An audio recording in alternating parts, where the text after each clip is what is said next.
Billy, how are you? Hey Alexander, what's up, man? I'm ready to chat with you, man. This Yeah. is really cool actually. Speak to somebody from my hometown. Yeah, man, Awesome. I didn't even know that before I walked in here and I got my Ohio versus the world shirt on, so Yeah. yeah, but you're pretty far away, man, you're in Barcelona? Barcelona, Spain. Yes, I am. I am. Well, how about you tell us a little bit about yourself, and then we'll get into how we went from Columbus, Ohio to Barcelona. Oh man, this is like I could go on for four hours. We got time? We got plenty of time, man. You're the one with the kids. No, I know. Yeah. No, so originally from Columbus, Ohio, and then not long after, um, probably like a year later, moved out to Colorado. My parents decided it was time to change things up. Mm, They really wanted to change the environment, literally. So moved out to California. Brother and sister came along. We stayed out there for about 7 years. Moved to Houston, Texas. So my parents were wanting to have new experiences, so they mhm. took us there, and we stayed there for probably another 6.5, 7 years, something like that, which was great as much as I can remember, other than the fact that my parents were going through kind of like marital issues. So Mm. eventually, mom took us back to Ohio. I was Dad gonna stayed ask, there. what was that's like kind of a lot of moving, for a Yeah. family without I mean, you didn't specifically say it's for a job. No. Well, the first time was just dad and mom wanted to get us out of Columbus, like Mm, literally change the environment. And mm, so dad had a job with a pretzel company. Was working out in Denver, and then from there they had another business opportunity to move, and that's what took us to Texas, and actually to my mom was following some like in church and things like that. So we moved to Texas. Afterwards, they were going through their thing, and mom took us back to Ohio. Eventually, they reconciled, and dad came to Columbus. We were then moved out to Westerville. So I mentioned to you that, and which is I don't get a chance to really talk when people actually yeah, understand where Westerville is. yeah. Um, then let's see, it was just great. And like one of the things you talked about, I remember so many times early in my life, like moving around, always being the new kid. It was one of the things that was really, really difficult. Now my brother and sister were always with me, so that was cool. At least 2 years after I was born. Um, and I realized that so much of what happened to me at the time has really set me up for a very different life. What do I mean by that? Well, I went to school at Miami of Ohio, and was able to continue to experience success. So I was one of those kids that like watched my parents work two different jobs most of the time, Mhm. and so realized that it was about working harder. At least that's what I thought. But they always told me to work smarter because they didn't want me to have to do all the hard work that they did, Mhm. to be in a similar place. And so continued through, got really good grades in school, and then when I got to university, Miami, continued on the right path until I had to go for my dream job, because I wanted to work at P&G, Okay. and I had really good grades, and I thought that was supposed to be the thing. And like when you're at least when I was there at Miami, Ohio, it was like that was the dream job, right? When you're in marketing. And so when I didn't get that, I was completely dejected. Mm. But recently had a chance to go back and actually speak to a number of students at Miami, which was pretty awesome. And I told them the story of dealing with rejection. And so fortunately, I had a really awesome uh, university teacher, Melanie Z. I won't give her last name, but if you're listening or watching, you know this is another shout out to you because she saw something in me, Alexander, that I didn't see. Like I had this gift for languages, and she was really, really insistent. Like, hey, listen, get a second degree. Mm. Marketing is great, but add a second degree in Spanish, because I Mm. took Spanish just to kind of fill a course. Little did I know, with her persistence, it really changed my entire life because I ended up going back getting a second degree at Miami. I thought that marketing and Spanish would then get me the dream job that I wanted, but I got rejected again, second time. Mm.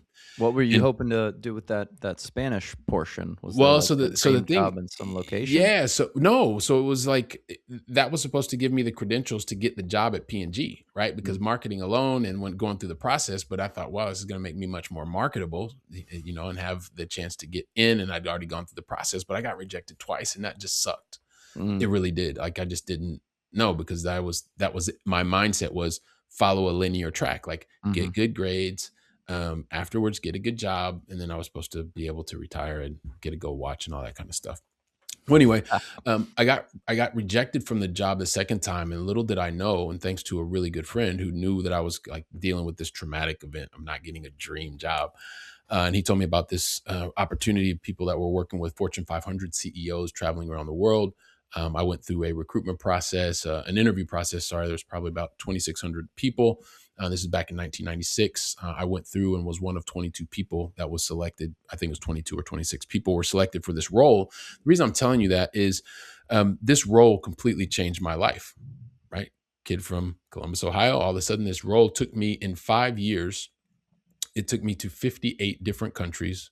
I was Mm. working with Fortune 500 companies, with people that I was looking at on the magazines when I was traveling through the airport, people like John Chambers, Bill Gates, Michael Dell, names you probably never heard of, I'm sure. And I Mhm. was seeing them in really close quarters. So it just really changed my perspective of what was possible. And just seeing so much of the world, it was like amazing. Did that for 5 years, missed a lot of things, like friends were getting married, having kids, and everybody else was getting together, and I was traveling around the world because I was traveling like 25 to 28 days a month. So I decided to stop Mm. that role. I stopped that job because I wanted some stability, man. And so I decided to move overseas, stability overseas, because I wanted to continue to learn languages. Because Mhm. Spanish was pretty good, but I wanted to learn French. I got accepted at a university called the Sorbonne in Paris, and it was supposed to be a 1 year sabbatical. That 1 year sabbatical, I was meant to learn French language. I wanted to learn how to salsa dance, Okay. and I wanted to learn more about wine. And what I would say to you is, I that first year was great. At about 6 months, I knew I wanted to stay longer. Was really fortunate. Relationships that I built during that 5 years in 58 countries were pretty influential. I didn't realize how influential they were because I was like 21 to 26. I was just like traveling around, staying in 5-star hotels. It was awesome. But when I didn't want to go back to the US, I tapped into that network and was very, very fortunate for two things. One, I got a chance to go through a number of different interview processes, and I was selected. And fortunately, I was selected to stay in France. I moved from Paris to the south of France, which was pretty awesome. And I got into IT. So I got into tech, enterprise Mm. tech. And I started working in the south of France at Dell. It was an amazing experience. Started, had to Wow, it was really learned. I was managing really large teams of like 300 people sometimes in that job where I was 55 years, 58 countries. And then in order to stay in Europe, which is what I wanted to do, I didn't have the linguistic skills to be able to sell or lead teams at the time. So I actually ended up doing order entry, which was very humbling to say the least. But I Mhm. knew that the goal was much bigger, which was to stay in Europe, perfect my language, and then they moved me to Italy, started moving into leadership opportunities to start up a team there. It was pretty amazing. When you move locations for increased profitability, looking for more talent, just gave me some really massive insight into how big companies work in terms of being able to grow profitably, which was awesome. And then afterwards, like a lot of people, fell in love and ended up moving to Spain, where I'm now. That was in 2005. It was pretty amazing. Moved here, been in Spain for 20 some odd years. Moved from hardware in the enterprise tech space. When I came to Spain, I then moved and worked for two companies. One was Computer Associates, so I then left hardware and got into enterprise software, Mhm. which was pretty amazing. And then I worked for a market leading company, SAP, Yeah. where I was there for 16 years. I learned how to excel in my role. I was the guy who I was at all the dinner parties. I wanted to do all this stuff. I wanted to connect and really do well because that was part of what I was taught. Go get good grades, get the good job, move up. But I also realized that something happened along the way, and that I started getting out of line with what I wanted, which was to be a very present husband, father. And I missed my son's third birthday party, um, because I was at a business meeting in Germany in 20, I think it was 2012. And that just changed my life, man, because it was like, I know all of the really great things that corporate life was providing me, seeing the world, amazing salary, great benefits, contacts, networks, so many good things. Um, but what was really important to me in being present physically, mentally, that day changed in me, and so I decided that corporate was really, really great for me, and at the same time, I realized the dependency that I had on my salary, on my lifestyle that I had created, and I started looking for other ways to gain control of my time, of my income. And so I started investing, and I Mm, invested on the side while I was a corporate citizen. And I started investing originally in real estate, mm, got into some other asset classes, and it was great. I started in 2012, 2013. I actually overthought it because I'm a recovering perfectionist. mhm, And once I got started, actually, in first purchase 2013, something like that, and was there for about 8 years. But the good part is, like, although I was managing family life, corporate life, and building this business on the side, that business that I was building on the side eventually allowed me my last 4 years of corporate life to not need my job. mm, I didn't need the paycheck. I was going to the role because I was with really interesting people solving multi-billion euro and dollar complex problems. And I stayed there until my father got really ill in 2021. And then I didn't want to keep asking my boss. I was putting them in a really weird position to have to ask to fly from Europe back to the States. It was, mhm, the end of the year and all kinds of stuff. And so there was a decision, and I left corporate life behind in 2021. Things continued to go well. Afterwards, I was doing all the things that I really wanted to do, investing more time with family, with friends, and business was growing. And at that point in time, there's also life changes that happened for me. They happened to me, is what I thought in the beginning. I've since been through divorce. I've understood what it's like to go through very challenging business partner situations, mhm, and as a result, I realized that I'm an extremely resilient person. I have experienced lots of things. You and I were talking about before. I've been very, very fortunate to have worked and traveled throughout some, 90 different countries at this point in time. I've lived in 4 different countries on 2 continents. I've learned 4 additional languages. I've, raised multiple 8 figures, or yeah, 8 figures. And yeah, I've been able to do a lot of really things, met a lot of very interesting people, and had a lot of wins. You know, crushing type of losses that for some people probably would have left them behind. But you know what? I'm still here, resilient, and now continue to help and work with um, those individuals that are just like me. So let's say enterprise executives who enjoy their roles, and they have this desire to also do something else. So I help them excel in their roles, and at the same time be able to establish life on the side, and be able to do that in a way which is helping them to enjoy more of life's freedoms, if you will. So kind of went all over the place, gave you a lot of different things. We can kind of Man, go wherever that you was want to go, amazing. man. Yeah. Let's start back when you're, so when did you get that job, that you were kind of, traveling the world, visiting these high Yeah. profile CEOs? Were you like 22, 23 kind of thing?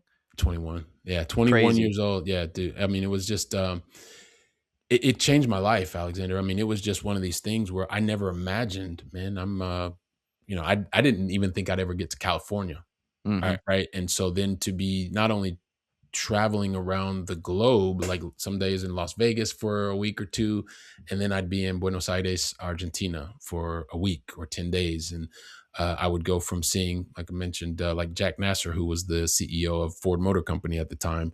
And then the next week it would be, I don't know, some probably really high achiever that had earned multiple millions in the company they worked for because they were a top sales rep for, I don't know, American Express Financial Advisors. And then mhm. it was off to somewhere else. But I was doing that for 25 to 28 days a month. And it just really gave me another perspective of the world. What was, your function when you were visiting these individuals? Yeah. So the role, it was called a travel director, but it was so much more than that. It was really like on site operations, problem solving, and imagine someone sells this really large either performance improvement. Maybe it's a business meeting, or maybe it is a top achievers meeting, and there are multiple executives from a large company, right? Multi billion company, and someone planned this for a year or two, and then they take everything that was planned, and then it had to actually be executed on site. Mhm. And we all know the great thing about plans Yeah, is that they nothing ever goes according to plan, right? And so we were there to identify the delta, right? Identify what wasn't working, make sure that it got fixed, because what we had to do is make sure that the outcome, which was expected from the client, Mhm. that we were very close, if not beyond what they expected. Mm. So it was really about being on site, being in location, working with locals, and helping our clients get the result that they paid for. Right, when Bill Gates flies in somewhere, he doesn't wanna, go, "Oh, hey, sorry, your car's not here." It's like, that doesn't fly, No, it doesn't. No, it doesn't work. and I'm No. sure some of them would be pretty gracious about it, but maybe not all of them. Yeah, exactly. I mean, but that was the thing, like, because I didn't recognize how important it was, right? I mean, you highlight a particular name, right? And it could be anybody who is a very large company, C-level. And so much of what it needs to happen when they go someplace is like nothing can be off.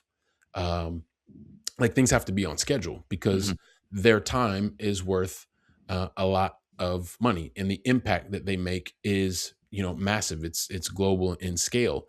And so it was a matter of making sure, someone's car was there, or making sure that the meeting that they had with a particular head of a government agency, that it took place, and it took place in a confidential, discreet manner. mm, And when you gain insight to that, you start to recognize the importance of not just roles and titles, but impact that can be made, right? And I, at the time, I wish I could tell you that there was this like kind of master idea that I had going on, but it was just over time recognizing the importance and the impact of that role, and how it also helped to really help me figure out like what was the right things to be doing, and how I could replicate those types of experiences. mhm. Well, I'm currently reading this book that you probably know about if you haven't already read it, The Effective Executive, and the first thing that Mm, he says is the executive has to, like, protect their time. So, yeah. like, I'm sort of trying to, like, learn that now. So I'm stepping into the CEO role, the lone Mm, CEO role at our yep. company here. Currently, me and my business partner are parting ways. So Hmm. it was always a partnership, and it was like, yeah, we kind of both work on it together. Now it's like, hey, like you're the Yeah. last remaining, Yep. person here. Yep. So I'm kind of trying to think through, like, okay, well, what does it mean to be a CEO now of a 40, 50 person company? And in reading that book, he's like, you have to protect your time. I know you think that it's like really helpful for the organization to have an open door policy. Anyone can Mm, message me, anyone can email me. And there mm, definitely are CEOs who have like stories about that. I think the CEO of UPS would always flag down a driver when he saw him, stop his mm, car and talk to him, which is yeah. great.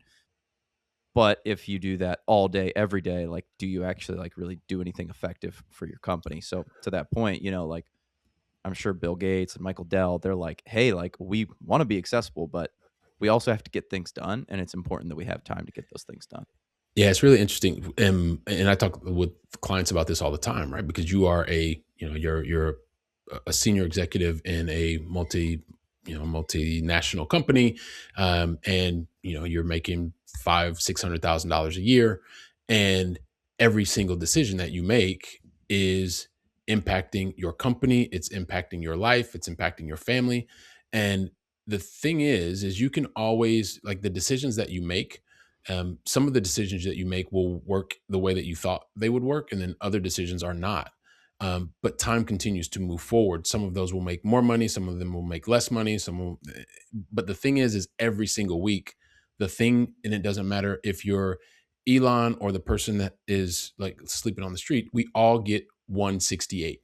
And that 168, that 168 hours, how you are investing your time to get the output, like, you're graded just like everybody else.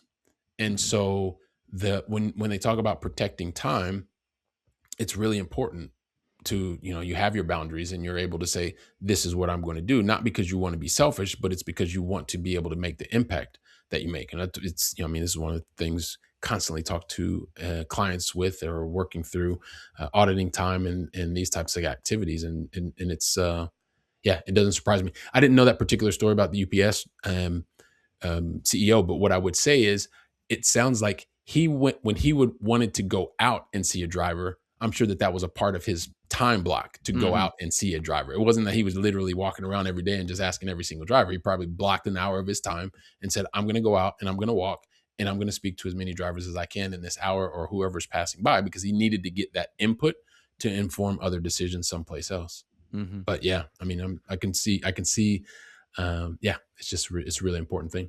Did you ever have any interactions with any of these people that was really kind of like, mind blowing or mind opening that just like, I mean, I'm sure everything's sort of mind blowing when you're a 21-year-old and you're thinking you're going to live kind of a normalish life, a high performing life, of course, right? But you're thinking, I'm going to work at Procter and Gamble, I'm going to have a good salary, right? Yeah. And now instead of that, you're traveling around and seeing, Bill Gates, richest person in the world, and one of the most successful business people of all time. Like, Hmm. it's a big delta Yeah. there, right? Yeah. Yeah. Yeah. I mean, so the thing that I guess I'm really fortunate because when it was happening, I didn't, I didn't really grasp the magnitude of who they were and You're the almost like impact that they had. too Yeah. young and naive to know that Yeah, this should exactly. be I mean, like a big deal to me. yeah, exactly. When it wasn't until, so I worked at that company for 5 years, and it wasn't until probably the fourth year. I mean, because there was also a lot of different dynamics going on. I was, very young, traveling, seeing the world. I'd never thought that I would see many of the places that I was seeing. So I was really enthralled in like local contact and all that kind of stuff. But there was also the aspect of being able to say towards the end, like while I was in the airport, I was like, "Hey, that's Michael," or "Hey, that's Bill," and it's like, or "Hey, that's Ken Chenault," um, and I was like, "Well, hang on a second, I was just in the car with these guys 2 days ago," or we'd see them, and because they became certain clients, I Mm, would see them over and over and over. Um, what I did start to recognize is one of the things that you just talked about in the very beginning. It is how did I feel like I was received by these very influential people? Because mm, consequentially, it was responsible or part of a team that was responsible for helping them to navigate certain areas. But there were certain execs that made me feel more visible than others. And so what I took away from that, even in my corporate role, was now I never wanted to be CEO. I think I thought in my mind I did, but once I was inside of corporate, I realized exactly what you need to do to get to those levels. And mm. I just wasn't, I was honest with myself. Like, Could you I'm not pause willing to there do and that. talk about like what do you mean by that? Yeah. So at a certain point, when you are, unless you are like the founder, like when you get into these very large multinational organizations, like you have to be able to be on 24 hours a day, 7 days a week, Hmm. really, to make the influence that you want. And now that's what my mindset was, right? That was what my mindset was. And I thought to myself, well, I'm not really willing to be on 24 hours a day, 7 days a week. That's not what I want to do. That's not what fulfills me. And it does fulfill some. Like I know I'm friends with a number of these people, and they really love it. They really love it. But I wanted to do other things. I wanted to continue to travel. I wanted to continue to have more time with family. I didn't really want to um, be available 24/7 Hmm. and do the things, and sometimes it's, you pick up and it's a moment in life. Like, was it in the plans for me to move around the globe with my family at certain points in time? No. And sometimes you need to have uh, international experiences with a particular company, or when there are promotion opportunities, you need to say yes. And Hmm. I got to a point in my life where saying yes wasn't the most important thing. I still enjoyed my corporate time. Like corporate was very good to me. And had not had a situation where it was more health with my dad, I may have stayed in corporate for a really long time. Mm. But I realized that there is also life beside and outside of corporate as well. So yeah, and it's different for different people, man. One of the things that I always do, and when I sit down with clients, is okay. Really, what is your true north? What are the things that are important to you? And if rising to the top of a multinational organization to get the top spot, right? And I worked at a company that had 150,000 employees. Mm. There's only one CEO role. It's crazy, So right? When you think about it like that. yeah, so are you willing to be one of 150,000? Are you willing to do what it takes to get to the top? Hmm. And it's not an issue to say no. It's okay, right? I mean, maybe you want to be in the top 100 of 150,000. That's still pretty darn good.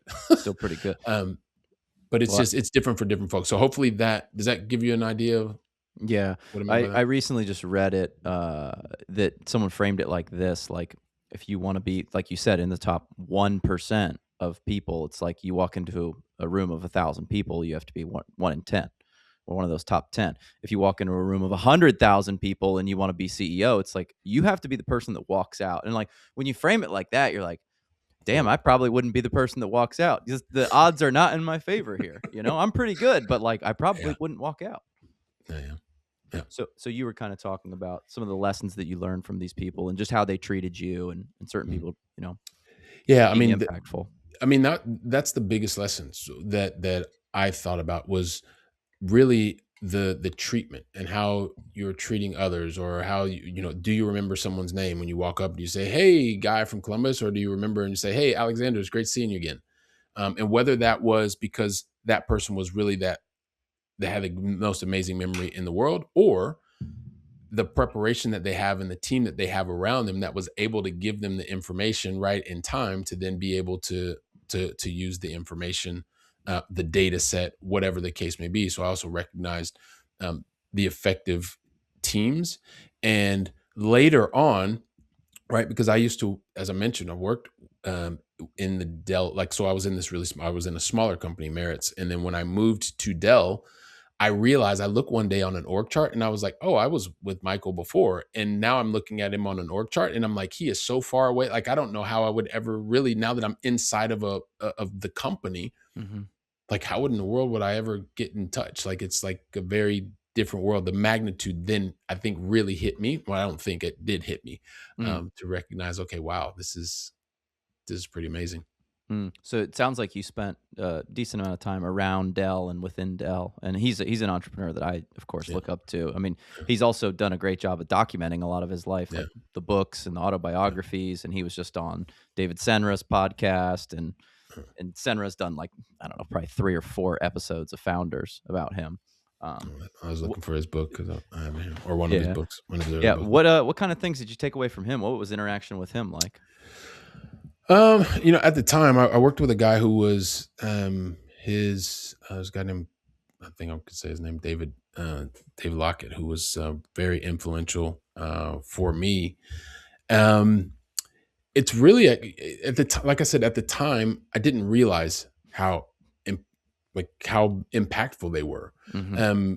But what I remember is, how did they make me feel? And was this someone that I felt comfortable reaching out to? And so those things, it was a positive feeling. It was always warm reception, and keeping in mind, like, they were my client and working for the other company, and so it was more about just being able to feeling recognized, feeling that I was someone that they would remember at different parts of the world, and feeling comfortable to reach out. Like, I think about it at this point in time, like many years later, I felt comfortable enough after leaving the company to then reach out and say, "Hey, listen, I'm interested in a role," and going through lots of different interviews.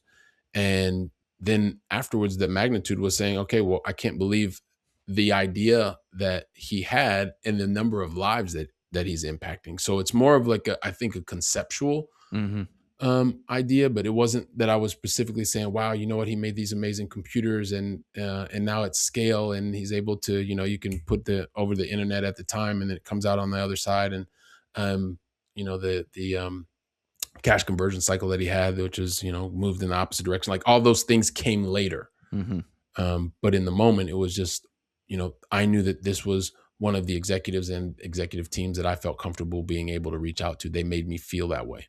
Mm. Does Well, that, does like that you make said, sense? yeah, no, and like you said, it sounds like you were kind of, far down the hierarchy. So to be able to reach out and be like, Yeah. "Hey, I'm interviewing for this job," and you got the job. So I don't know how much of an impact it made, but clearly it worked out. Yeah. Well, it was a far away, and just, it was a little bit out of sequence, but because it was part of the time when I was I got you. on my 1 year sabbatical. So it was Got it. reaching out after the fact, and being able to be receptive was fantastic. It's just not every executive that I worked with was receptive. Like, another person that really made me feel seen and understood, Ken Chenault, who at the time was the CEO of American Express, and he was there Mm, for a number of years. Um, and it's how executives make you or made me feel, and I see that today. Which executives are able to paint the vision, get the organization or the team to move towards the vision. Like, mhm, there is a skill set um, to make that happen, to make those emotions move, and then followed by consistent action. mhm. Yeah, I just did this like a Berkman assessment, and Then I sat down with my coach, and she's like, "This is the number one skill that you have. It's like vision casting. It's like telling everyone Mm, like this is where we're going and getting people to be like excited about it." yeah, I'm like, "Oh, that's yeah. great." She's like, "You got other things to work on, but like this is the one thing that We like all do. consistently everyone has said like this is a key quality of yours, so we need you to keep leaning in on that." So I was like, "Oh, Mm, that's interesting." So yeah, I mean, to your point, it's kind of like the sort of the chief marketing and sales officer. Really, a mm, lot of times is the CEO. Not always, mm, but a lot of yeah. times. Yeah, yeah, definitely. And it's one of the, you make me think about one of the things just as it relates to leadership. And there, I don't know if you're familiar with the book First Break All the Rules, Marcus Buckingham. I have not read that one. Yeah, it's just one of the concepts in which I really like hearing you say. It's when you have a strength, lean into the strength. I used to want to always focus on, okay, what am I doing wrong? Like, give me the feedback on the things that I'm doing wrong because I want to Mhm. work on those. I want to fix those things. And one day, um, another really great mentor, Stewie, if you're watching or listening, shouts out to you. He's the person who talked to me about First Break All the Rules, Marcus Buckingham. But he said, imagine if you've just focused on the things that you want to improve every day, and it's not really a strength of yours. Because I write with my right hand. He said it'd be like you trying to write with your left hand every day, all day. Mm. Wouldn't it be nice just to write with your right hand and do more of that and perfect that? And so that when that came a certain point in terms of leadership in corporate, now life after corporate, to really say, okay, help someone to recognize what are the strengths that they have and help them to lean into the strengths. Because Mm. the more that they can do what they want to do, it creates the environment and helps them to create the motivation necessary to continue to move forward rather than trying to say, well, you don't do this well, so try to fix that. Yeah, it's funny. It's real fresh on my mind because I read a bunch of it yesterday. But in the effective executive, he talks about how like you may know maybe this is still true, maybe it's not. I think it's a little bit the book's a little dated now, but talks about in the Japanese culture, they have kind of this lifelong employment system. Hmm. Um, and because of that, they don't focus on people's weaknesses because it's like you can't like, oh, Billy's not good at whatever sales. It's like, well, you can't terminate him for not being good at sales. So we need to promote him to where he is good. And I thought that was really interesting. He used a quote from Abraham Lincoln because they said that Robert E. Lee was a big drinker. And he's like, well, if I knew his brand, I'd send it out to the rest of my generals because it's like he's really good. I don't really mind that he's a drinker because he's getting things done. He's winning Yeah. battles. So I thought that Yeah. was really interesting to think through it in that regard. Yeah, there is the idea that so many of these concepts are it's not really the fads that last, right? It's the things that are the concepts that are evergreen, and maybe they're marketed in a different way. But when you can find those things that have worked for since the beginning of time and they seem to work, then why not do more of that? Mm. So you take this year off. Yep. You're in France. You're learning the salsa dance. You're learning Yep. French. Which, by the way, what four languages do you speak now? Spanish and French, Yeah, English. so I speak Spanish, French. I speak Catalan, which is the language they speak here in this part of Spain. I- Mm-hmm. Italian, and a little bit of American, Mm, which is what my British friends always say that when I say English, they're like, "You don't speak English, man. You speak American." yeah. So yeah, Well, they say about people from Columbus, Ohio, and like centralized to the Midwest. But they yeah, say we have the least accent of yeah. anyone in the United States, which I don't know if that's really true or not. They say that they send newscasters here to like train out their accent. I have no idea if that's true, but it's like a much repeated thing here. So then that means everybody around the world is going to understand these two guys from Columbus, two Columbusites actually speaking on one podcast. I mean, everybody in the world's going to understand us. I think, they'll say, "Wow, those guys have no accent." Um, so what are you kinda trying to seek through this 1 year off, this sabbatical? So the idea was I just wanted to, I didn't see myself going to do like a normal quote unquote 9 to 5 because I had seen so much 58 countries, 5 years. Yeah, I was how seeing can you things. go back after, like, 5 years of 28 days travel per month? Like, that's pretty hard.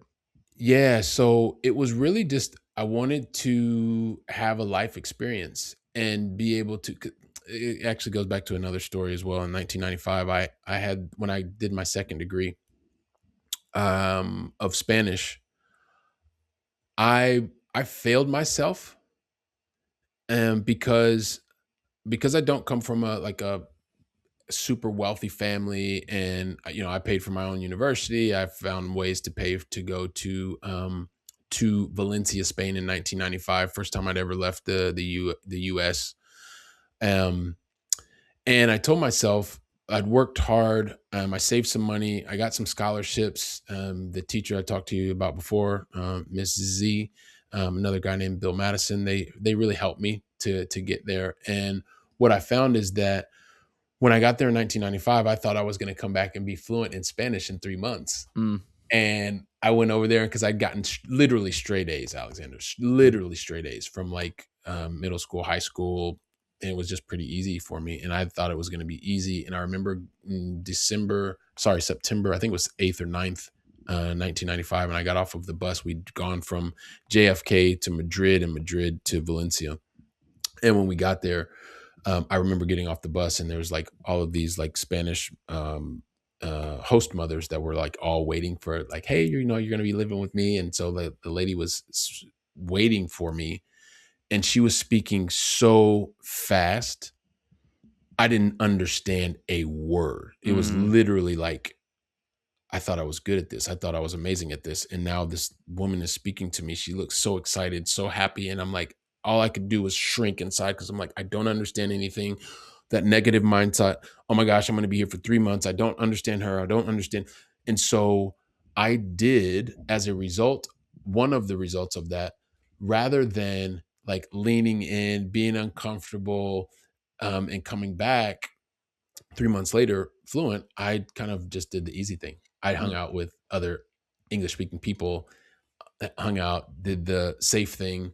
And it's not to say that I didn't learn Spanish. I did, but I failed myself mm, because my expectations were really high.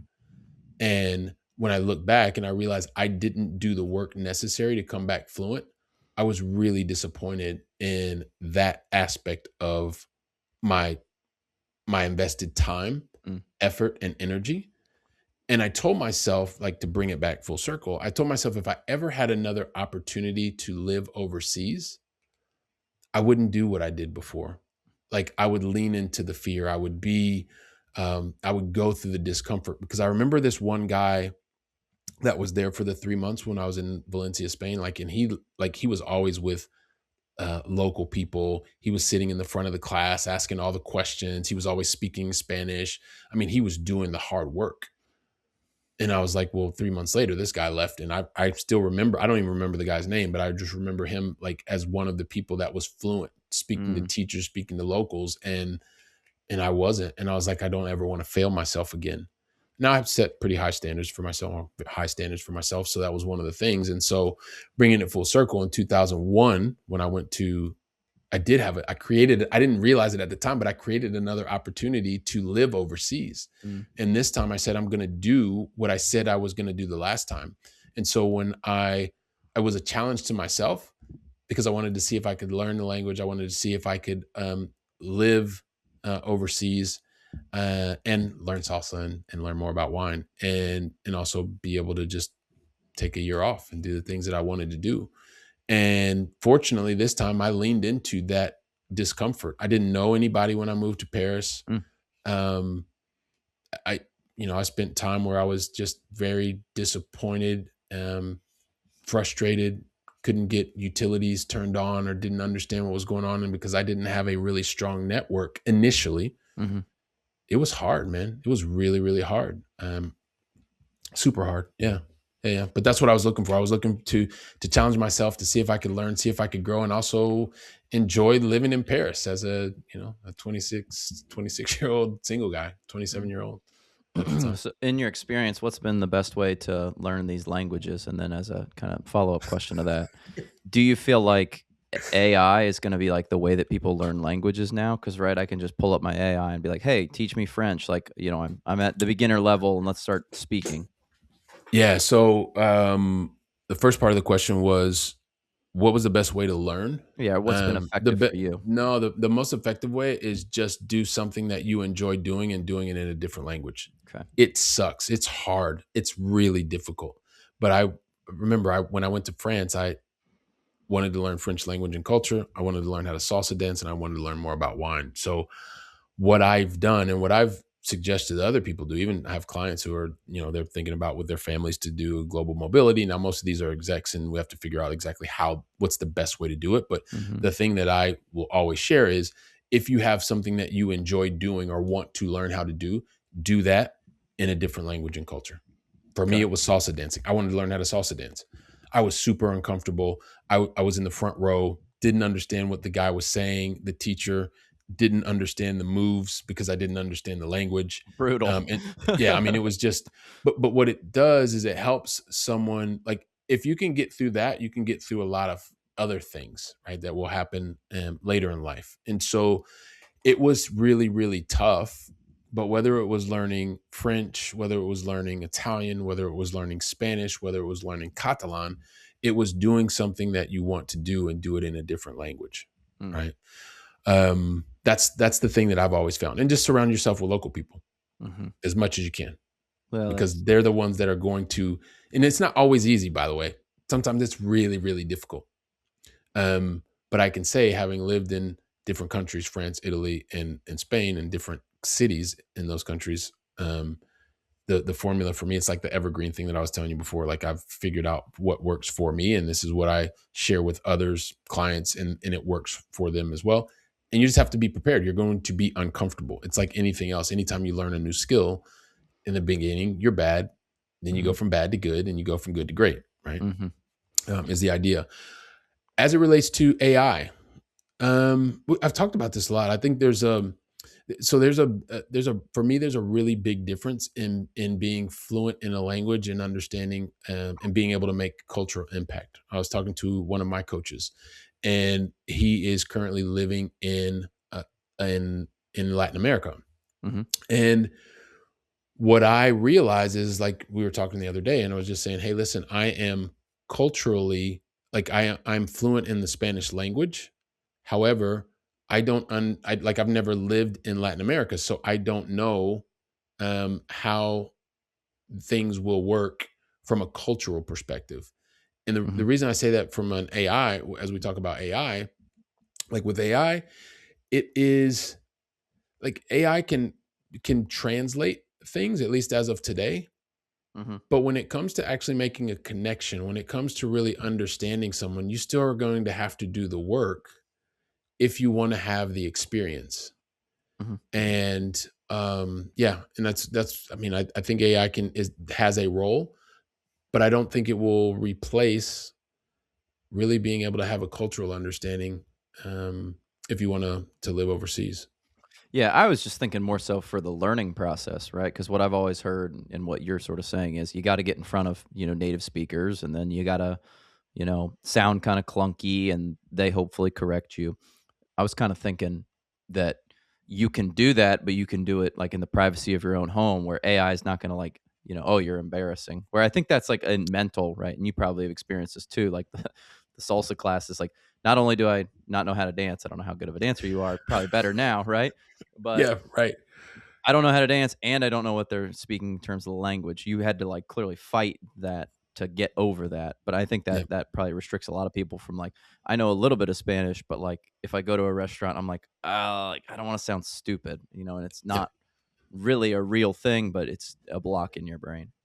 Yeah, I mean, this is one of the things, even for entrepreneurs, right? Which is one of the major things we talk about. And when you get started, you don't know. You just usually you're trying to solve a problem. Like, I was trying to solve a problem. I wanted to learn French language, and I wanted to learn how to salsa dance. So I was Mhm. willing to do the work to solve my problem. I was not good when I started. I was really bad, but I was determined to solve the problem. And so I did the work to be bad and to go from bad to good, figure out, okay, well, this verb isn't working, or this tense isn't working. And then I had the feedback loop to be in. At that point, it's a person. And that Right. person corrected me to say, hey, no, you don't say it like this, or it sounds like this from locals. And so being open to taking that feedback and put it back into the loop, that's the thing that helped me to continue to move forward. It's just like it's the same as entrepreneurs. You're very passionate about solving a particular problem, and you're willing to do the work to solve that particular problem. And if the problem is bigger than you being able to solve it yourself, then you are able to be able to share the vision, have others to understand, buy into the vision, and be willing to work alongside you, behind you, in front of you when necessary to help solve that problem. And that's I see it, whether it's entrepreneurship or it's living overseas, it's a very similar process. And in the beginning, yeah, you're probably not very good, but you're willing to do the work and you do the reps and you become much more proficient than others much faster. Yeah, the feedback loop. That Yeah. seems like, the vital piece of that. Yeah. So what happens next? You do your year in France. Ostensibly, you learn some French. You Yep. get better at salsa dancing. You drink some wine. Yep. Um, Got to go back to sort of real life, if you will. How did you decide on where you were going to go from that point? Well, really, it was doing the same kind of thing. It was reaching out to a lot of the different, very fortunate to be able to work with a lot of these C levels and or their direct reports most of the time. And then I started reaching out to people because when you're in close quarters, right? And this is one of the things you don't recognize, or I didn't between 21 and 26 at the time. Um, but when you are showing your capability of being able to know where the restrooms are or have the right Mhm, contact for the local person when you're speaking to these high level CEOs, it's mhm, really constantly solving problems and being prepared and knowing, thinking 2 and 3 steps ahead. And so quite frequently, and I know it happens a lot, even colleagues of mine that are still in that world, in that industry, if you ever are looking for a role, a job, let us know.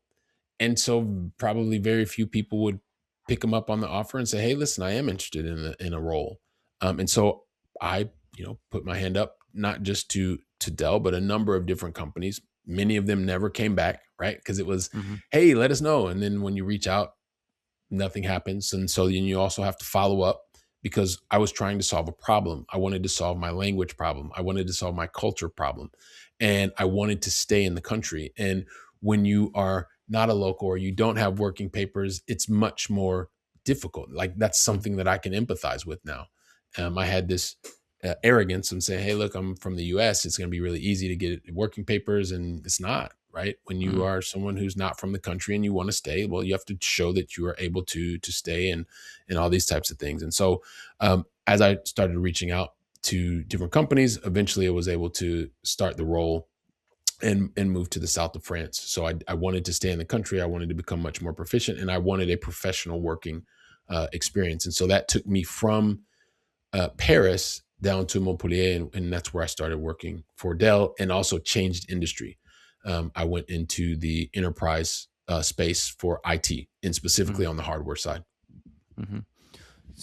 So clearly you learned this firsthand, but maybe what do you or how do you think about who you know in terms of finding your next job or opportunities? I mean, because clearly you knew really high profile people, and I don't know if you would have got that job at Dell otherwise, but it was clearly beneficial for you.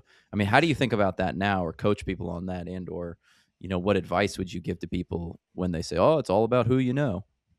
Yeah, so this is really so it's like a part of it is who you know, but I think it's more important who knows you because you can know a Mm, lot of people, but if they don't know you, it doesn't really matter.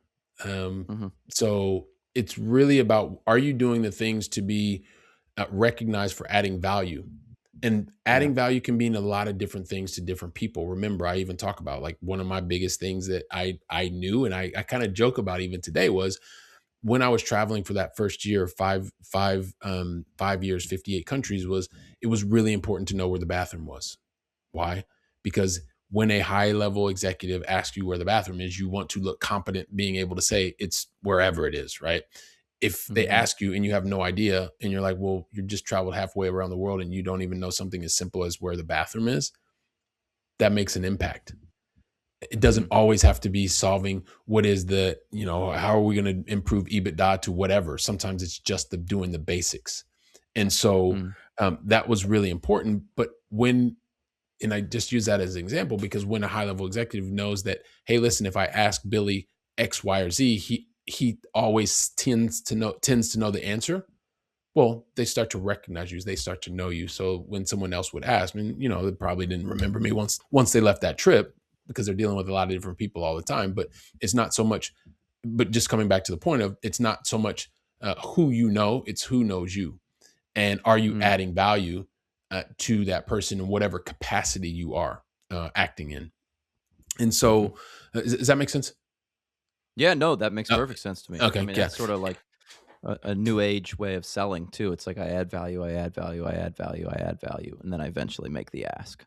yeah. I mean, if you, yeah, eventually, if you, especially, I mean, You you can give, but if you're not, I mean, if you can give as long as you can without making an ask, that's even better, right? But Mhm, eventually, it's okay to make an ask, and I had done that for 5 years, and so as I was making asks, I had added enough value.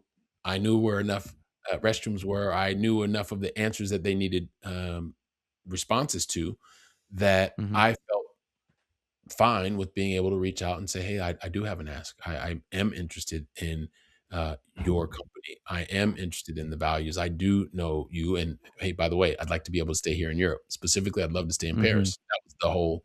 That was the whole thing. And even everything that I wanted to do, I still didn't accomplish what I wanted, which was to stay in Paris. I found a role. mm, I was really fortunate. It was in enterprise IT hardware. It was just in a different city. mm. Completely. So I had to Clearly, actually leave that safety. you've learned a lot about traveling. What are like, do you have like some top hits in terms of traveling and being able to do it competently? I mean, because it sounds like you've traveled all over the world and basically been a travel planner of some sort for the highest profile folks. Yeah, I mean, so and I wish I could say that I was like planning it, but I was more on the operations side. So somebody else had this really high level plan, and they just said, "Make the plan work." And so I had to figure out how to Right, make the right. plan work. Get down there, So boots on the ground, buddy. yeah, that's it. That's it. So I mean, there's a couple things. There are, and I really look at it very differently, Alexander. There's one thing which is to travel abroad, and it's Okay, something very different to live abroad. okay. Because when you're traveling abroad, like you're going to be there for a week or two or three, and you just kind of go through the motions. You see as much as you can. I'm someone who I like to do things off the beaten path. I was very fortunate to travel a lot, and so I've seen a lot of the more quote unquote touristy things. So I tend to like to see as much local as possible, and I'm Mhm, okay with doing that. There are moments too when if I don't have a lot of time and I just want to see a city, I'm also the person who gets on a hop on hop off bus, and that's just fine. But I go when I travel abroad. It's really about how much of the experience can I take in, mhm, um, experience, and there's not really much that I don't want to do or try.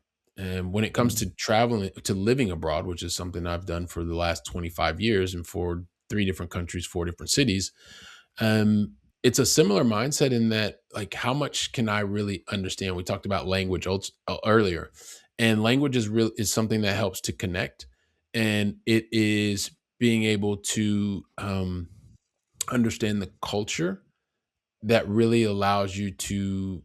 Um, I mean, it's just like you understand the day to day, mm, and so looking at those things, I'm a very curious person by nature. So I go want to do local things. And when it's living abroad, and I've lived in this city for the last 20 years. So I haven't not traveled abroad or lived abroad, excuse me, in a while in a new city, but I've lived abroad now for 25 years. So I mm. may have to have a big party because this is 25 years that I've been living overseas. And I had only planned on Crazy, going on man. a 1 year sabbatical. So Yeah. Well, I bet that sabbatical won't be in Columbus, Ohio. But, if you ever hit our spot, man, come on down. yeah, yeah, I was What are actually back a couple years ago, but dang. yeah. What are your favorite places that you've been to then? What are the I'll go back then. Yeah. Forget that question. What are the places that you would recommend people to go to that maybe they wouldn't be like, "Oh, obvious. Oh, I should go to Barcelona." It's like, yeah, I think a lot of Americans probably wanna visit Barcelona. It sounds fun. Paris. Oh, it sounds fun, right? Yeah, I mean, so there's 2 sides of that question. One, it's a loaded question. And what I mean by that is like, because I'm a curious person, like I would want to know, like, hey, Alexander, what kind of stuff do you like to do? Because it's not the same to go to the Okavango Delta in Botswana as it is to go to Las Vegas. Mhm. And because of my curious nature, I would want to know, like, hey, tell me, like, what kind of stuff do you like to do? Like, maybe you like to just be away off the beaten path. Maybe you're a beach person.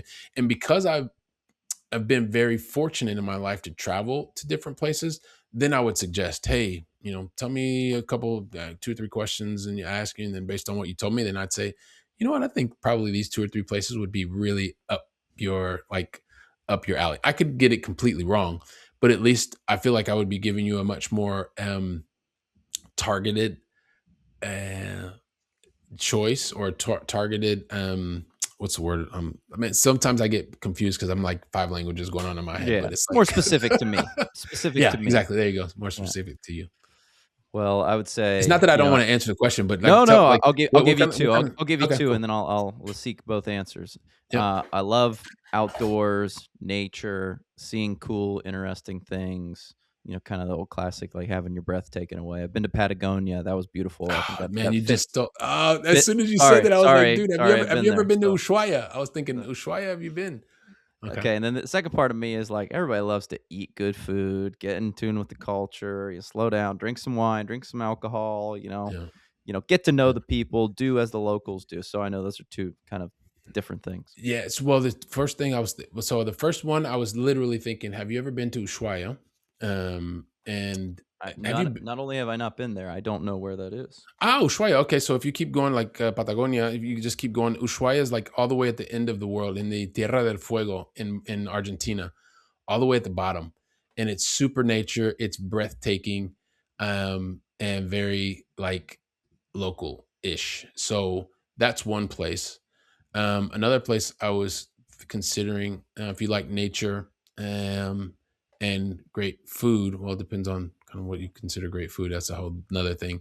But like, if you consider the, um, I'm thinking Cataratas de Iguazu, is the Iguazu Falls Okay. is pretty amazing, though, because there's a part where you can actually be in Argentina and Brazil. Mm, And then for some reason, what comes to my mind as well is like Tuscany. mm, So if you like great food, and um, there's some nice, kind of like outdoorsy ish areas you can go to. Which, mm. so yeah, those come to the top of my mind, I guess. Okay, I dig that. Like, getting back into your career, so Yeah. you go into the hardware side, eventually you go into software side. Hmm. What was it like, kind of transitioning from that job where you were, well, really, really 3 different lives, right? Because you're doing this crazy travel job, and then you're just like sort of on your own in Paris, and you're not like working formally. So I'm sure Yeah. that's kind of fun. Yeah. But I think a lot of people eventually, especially high performing people, they get the itch. Like, I got to get back in and Yeah. do something, right? Yeah. Yeah. So what's that like? Yeah. So so there was a transition, and I say enterprise IT because it's very different when you're on the hardware side of things Hmm. than when you're on the software side of things. Okay. And so just being in the enterprise hardware side of things, like, it gave me an opportunity to stay in Europe. Like, that was, in my mind, I was like, wow, I get a chance to continue my growth. And I go back to what was happening, for me in 1995, when that failing myself. And then I finally get to a point where, hey, listen, okay, wow, I've been able to figure out how to stay here in Europe. I'm now learning, in another big company. I'm realizing how influential the people that I was meeting before, because now I'm seeing where they are on the org chart for the company that I'm working for, and I'm staying here, and now I'm learning more about the, French language, more about the French professional culture, because Mm, that's something that I didn't have before. And then had the chance to leverage those skills. And once again, in comes to network, I had a boss, Mauro, Ciao Mauro, who recognized that I had a skill, not just in terms of learning new languages, but leading people.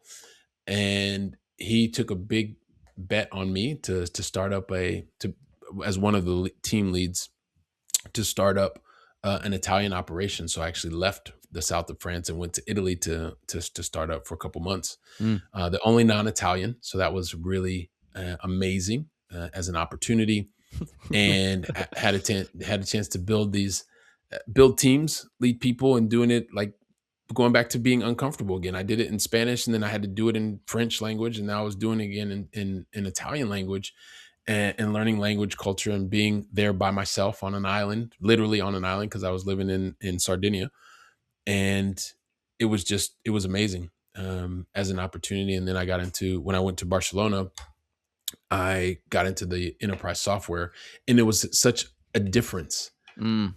because I understood, like, Dell's such a well-oiled machine in the hardware space. Mhm.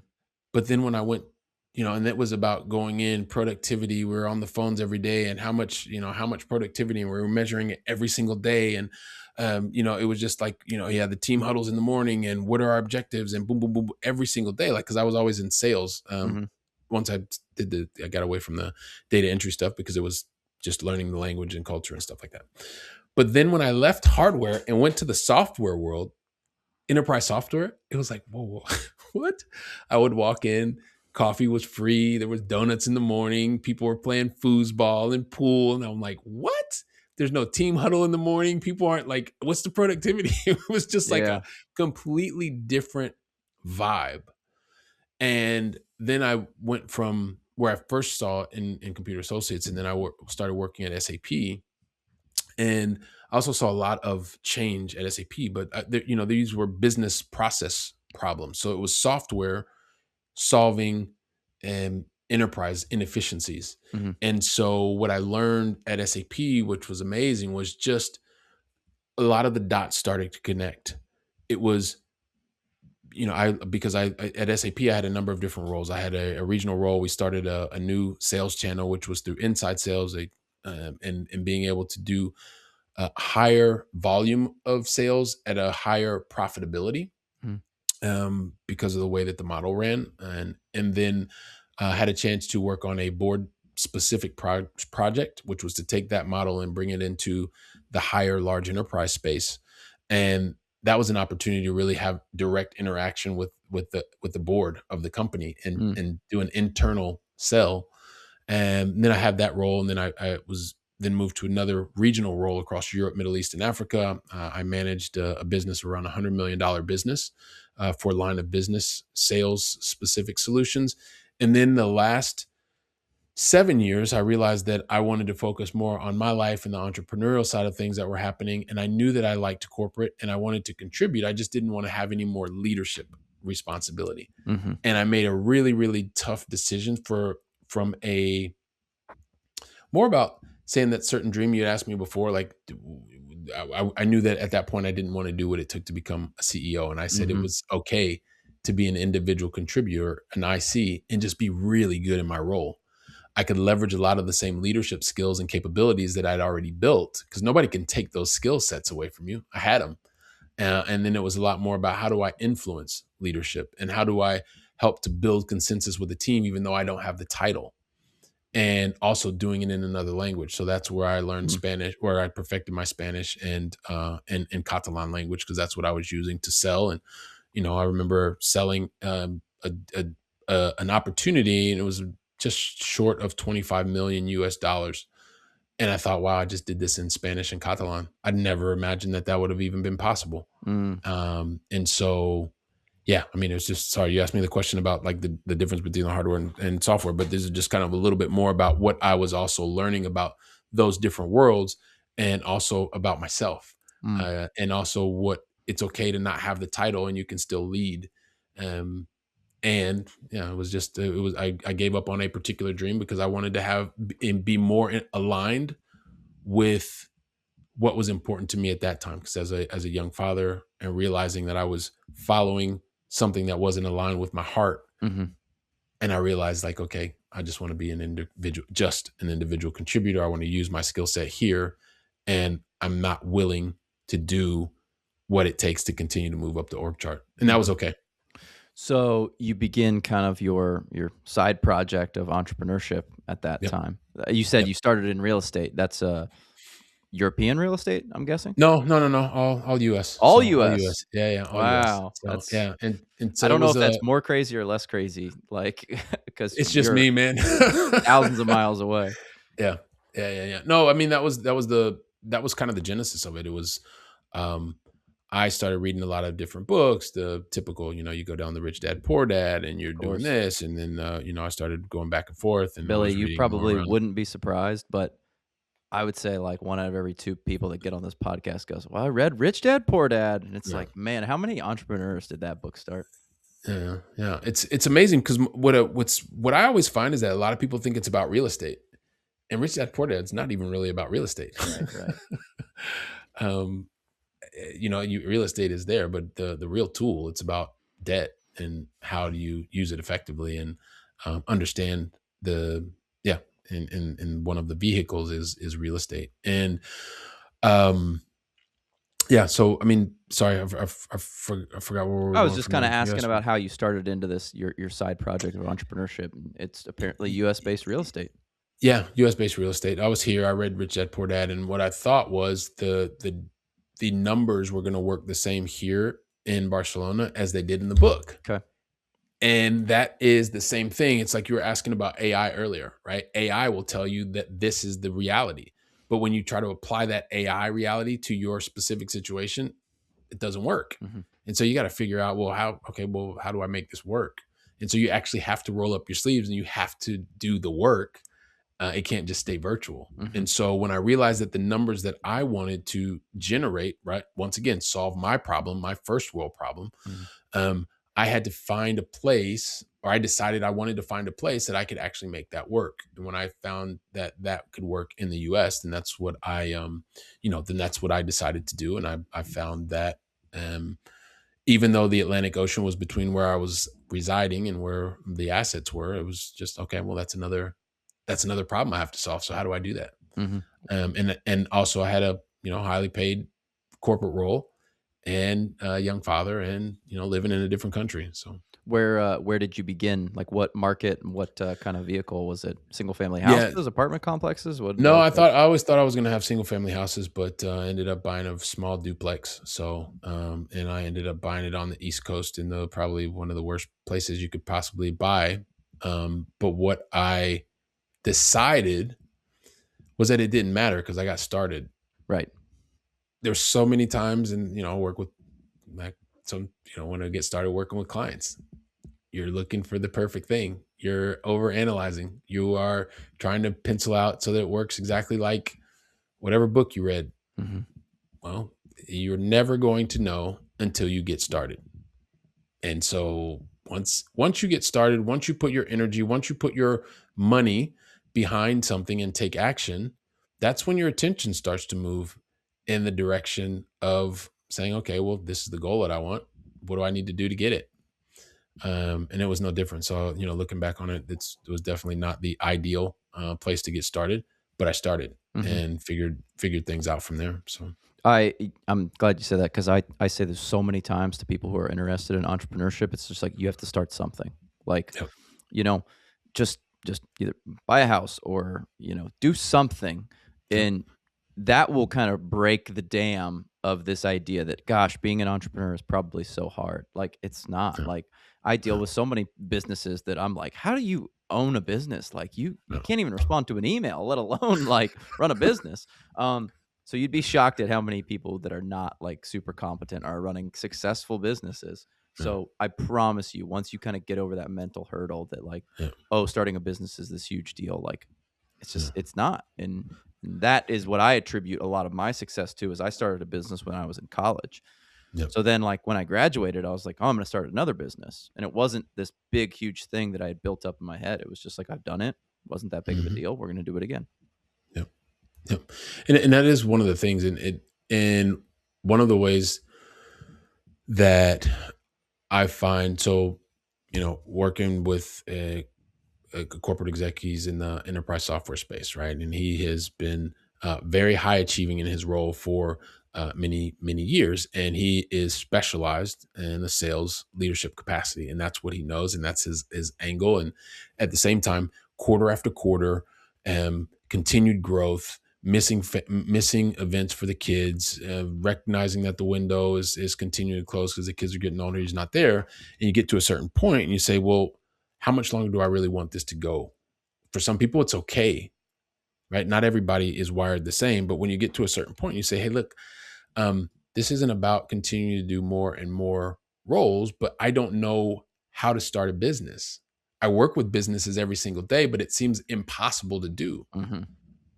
Well, it's like, well, okay, well, what problem do you want to solve? Is it your problem? Is it someone else's problem? Mm-hmm. And then you just work it back and say, okay, this is about solving a problem.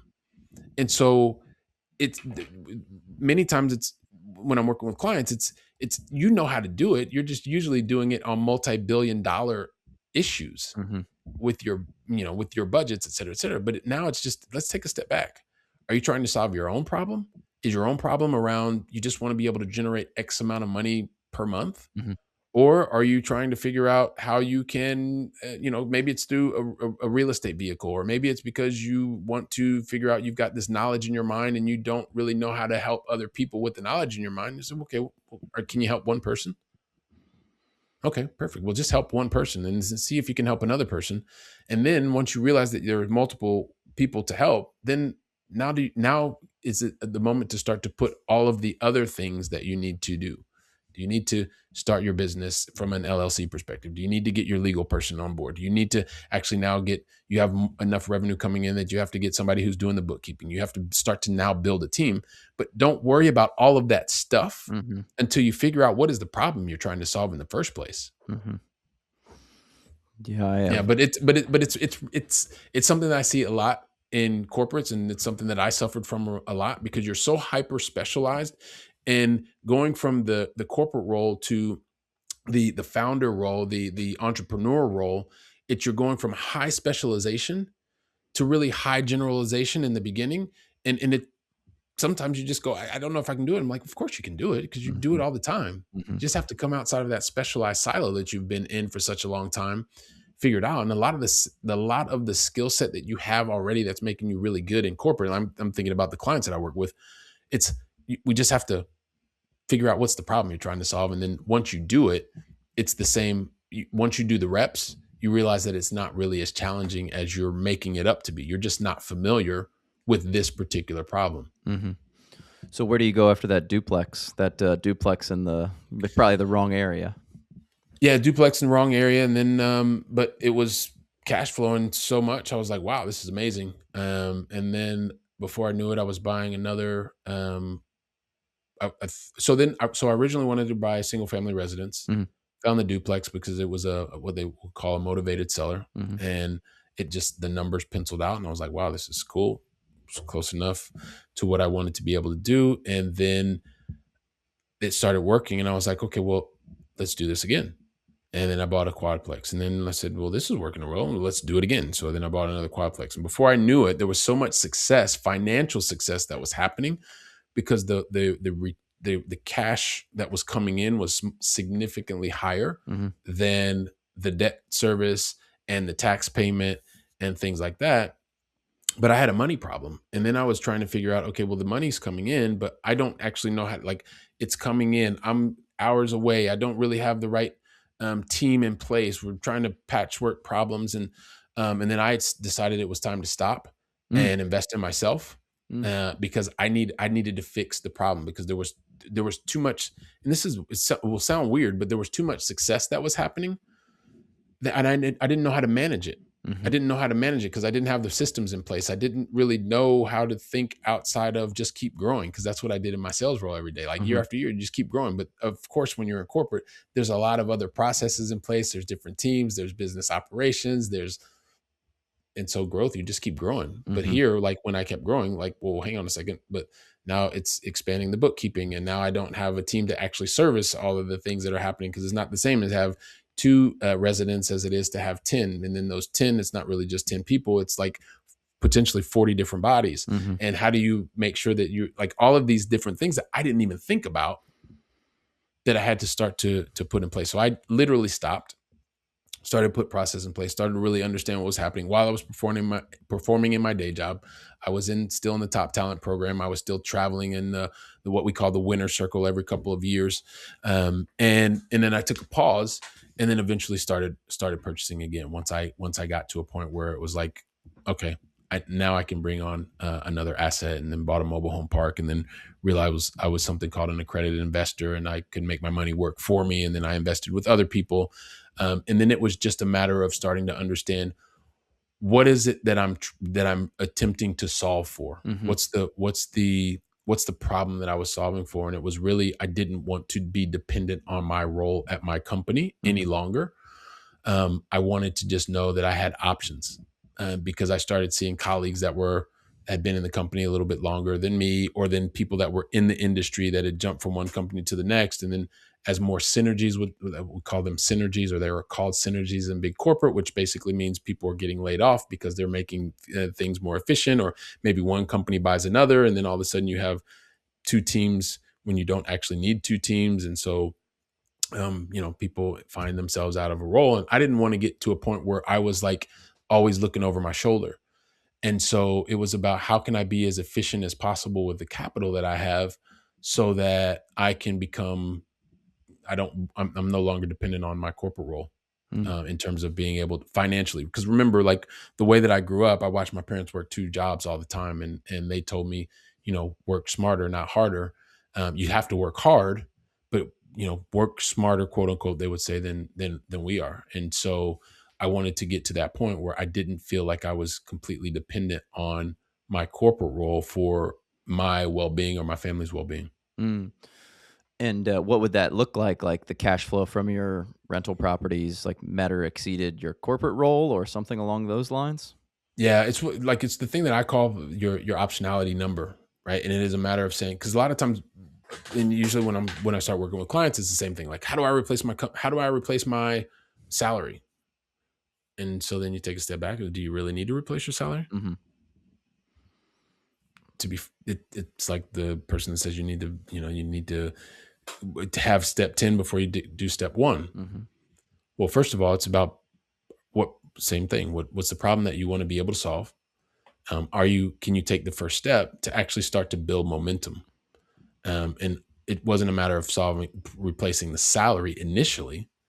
It was just, if I were to be part of a synergy package or laid off tomorrow, are all of the expenses that we have as a family, are they covered with the investments that we have going on? Mm-hmm. If the answer to that is no, then what can be continued to be done to be able to get to that point where you're able to replace just the ongoing expenses that you have in your life? Mm-hmm. And then after that, it's continue to build up, and go beyond that. Because when you're starting, like I say with my clients, it's we're helping to solve typically first world problems. Because when you're earning $400,000 a year, $600,000 a year, it's a matter of it. It's not easy to replace that overnight. Yeah. It's simple. It's just not easy, Mm-hmm. and it doesn't happen overnight. Right. Right. So it's a matter of putting together, what is the problem you're trying to solve? What is the skill set you have? What is the time you have available? What is what are the resources that you have available? And then being able to work it backwards from there. It's very similar to what we were talking about earlier, Alexander. It's like, there's no one size fits all. It's a matter of really understanding, where you are today. Where do you want to get? What risks are you willing or not willing to take? And then when you look at the plan, does this plan feel comfortable for you to be able to go out and operate against, Mm. knowing that no plan ever goes 100% according to the plan? So is that That makes sense? yeah, is that generally what you're striving to kind of solve for your clients, is like income replacement, or is it a variety of different things? It's Well, income replacement is usually the ultimate goal. Got it. Um, but what clients also can find is that when you have a certain cap in a corporate, because a corporate will only pay you what the role is worth. They will never pay you what you're worth. I got I got really, really, really upset one time because I took a role. It was a much larger role, Mhm. and I didn't get a salary increase, Mm. and I was so pissed, upset. So in case when No, British people are you're listening, good, you're good. we know what we're talking about. Um, it was like, I really wanted the role. Like, I was like, I need a salary increase.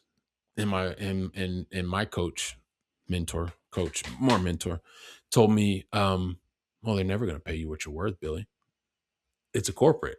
You gotta They're only they going to pay gotta you they what the gotta role's make a worth. little bit of money off Yeah, of you, of you know? course, of Duh. course. Yeah. And so it was one of those things where it starts as replacing expense, but then when you start to unlock and you start to see the skills and the skill set and the network that a client may potentially have, they go from figuring out, okay, well, how do I make my role optional to potentially, there's a lot more upside. Mhm. But I also work with clients who enjoy their role, right? Most of my clients want to figure out how can I excel in my role, in my current role, and also not be dependent on my employer for the rest of my life. Right? It's not a I don't tend to work with people who are like, I hate my job, corporate sucks. Like that's not because that's not me. Like I was never that guy. Mm, I just knew that at a certain point I wasn't willing to do what it took to get to the top. I was fine with where I was. mm, I had given enough to corporate had given enough to me. And like I said, I probably would have stayed for a much longer time had there not been, health issues in my close circle, of my family. mm. So then, as we're kind of, getting in towards a stop point here, maybe tell me this, what do you coach people up on in terms of advancing in an organization? I'm sure there's a lot of people listening that wanna advance in their organization, right? Everybody want not everybody, but most people wanna make more money, right? Mhm. And most often that's advancement in their organization. How do you talk to people about corporate advancement and or moving up and making more money? Well, it's so that to me, those are two different concepts. One Okay. is advancement, and the other is making more money. Sometimes they're the same, um, but depending on where you are, like if you are someone who is, maybe you're coming to me and you're earning 250,000, you're going to go to, you're trying to get to 400,000, or you're 400,000, you're going to go 600,000. Well, when you start to really look at it, is it about making more money? Mhm. Or is it about keeping more money? Because those are two very different concepts. Okay. What do you Because mean? what most high earners don't take into consideration is the number of hours you're going to work and the impact that you're going to have from the tax person. Yep. So if you move to a higher paying role, salaried role, Mhm. and you instead of working 60 hours, you're now working 75 to 80 consistently. Well, you're now working 1.5 hours more. You're in a higher tax bracket. So if you look at what you actually bring home, you're actually working harder for less money. Yeah. And if that's what you want because you want to move up the org chart, that's fine. There's no problem with that. That's okay. Mhm. But you have to be clear on the goal. Like for me, it's always about how can I help my clients be clear on what the goal is that they want? Because if you're willing to do the work, maybe longer term, there's a long-term payoff because you're willing to like go through that valley to get to the ultimate prize, which is the top job. Mhm. And when you're able to hold on to that for a while, then maybe what you've done early on, it pays off later on in the end. Mhm. If what you're looking for is impact or being able to keep more, there are times when you can be an individual contributor for many years. Like I'll put my hand up, I did that. And you make the impact that you want. You don't have the title. And when you look at the money that's actually coming home to your pocket and the amount of time that you're spending out, I've ventured to say that I have clients who are actually making more money in the role that they're currently in. They're living a life that is more fulfilled because they're working the hours and getting the outputs that the company expects of them, and they're able to do it in a post tax situation that is more advantageous, meaning they get to keep more money. Mm. Is that Yeah. Yeah. That makes sense. because yeah, because there's sometimes where there is a tendency to think that the higher up that you move in the organization, the more money you make. And I always say, yeah, you may make more money. My question is, how much of that are you keeping? Mhm. Mm. Yeah, and hit on something. I mean, you started with your base at 60 hours a week and then 75 hours a week. I mean, is that really pretty I've never worked for a corporation or I've never been, an executive at a corporation like that. Yeah, Is that just like par for the course? You're going to work 60 to 70 hours a week? it depends. I mean, one, it depends. I know that when you are in the enterprise IT space, sales, it's not uncommon. Yeah, it's not uncommon. Mm. It's not uncommon. But the thing is that in one of the good things about well, there's a lot of good things. I really enjoy the sales profession, and because that's where I've spent most of my professional career, Mhm. is that when you realize that it's about the outcomes that you're producing for your company, and that nobody cares actually, Alexander, if you're working 80 hours a week or 20 hours a week or 200, well, you can only do 168. You Mhm. know what I mean? But the idea is in the sales function, it really is about the outcomes. Yeah. And I've never seen an executive who is able to produce more and do it in the same or less time and that be held against them. Okay. Never seen it. Mhm. Never seen it. Right. It's And results based. so it's results. Yeah. I mean, it's results. It's really about results. Mm. Um, but in the enterprise software space, which is where a number of my clients are in, it's a lot about growth. It's a lot about profitable growth, Mhm. and being able to do that. And there are hours associated with that. Mm. Yeah. Well, Billy, man, thank you so much for chatting today. This was great, and Mm. you got a crazy story, man. Where can people Thanks. find you and catch up with you? And it sounds like you have a coaching practice that's, I don't want to say it's niche, but it's a certain demographic, right? So where can Yeah. people learn more about all those things? Yeah, man. So there's a couple things. One, like if you're somebody who is in a corporate role, like if you're in enterprise software, or if you're let's say you're a senior leader in a big company and you really enjoy your role, and at the same time, like you want to continue to excel in your role, and you also want to be able to establish this level of freedom, so you're not 100% dependent, and you don't really know where to start. Hmm. There's a great place to start is like makeitoptional.com. If you just go there, makeitoptional.com, there's a little guide that'll tell you a little bit about more of my story and the way that I'm helping other people to move closer to their goal. That's the first thing. Just like you, Alexander, I'm very active on LinkedIn. And what I would say is anyone that wants to connect there, like I'm constantly posting and I direct message with a lot of people as well. And I enjoy that. The thing I would have an ask, I know I've been talking here, but just let me know that you've already been listening to Alexander and I. Like just say, hey, listen, I heard you and Alexander talking on Entrepreneur, among other things. It just makes the conversation, um, you know, much more amenable, if you will. Hmm. And also too, like if you go to billykeels.com, I'm there.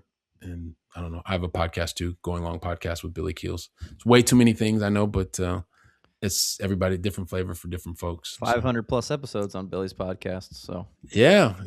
We've almost at 600, man. mhm. And I've one of the things I had my sons on a couple times, and they will be back for episode 600. They did 100, 200, 300, 400, 500, and yeah, 600's coming up pretty soon. Their voices have changed a lot, I so believe that. I believe that.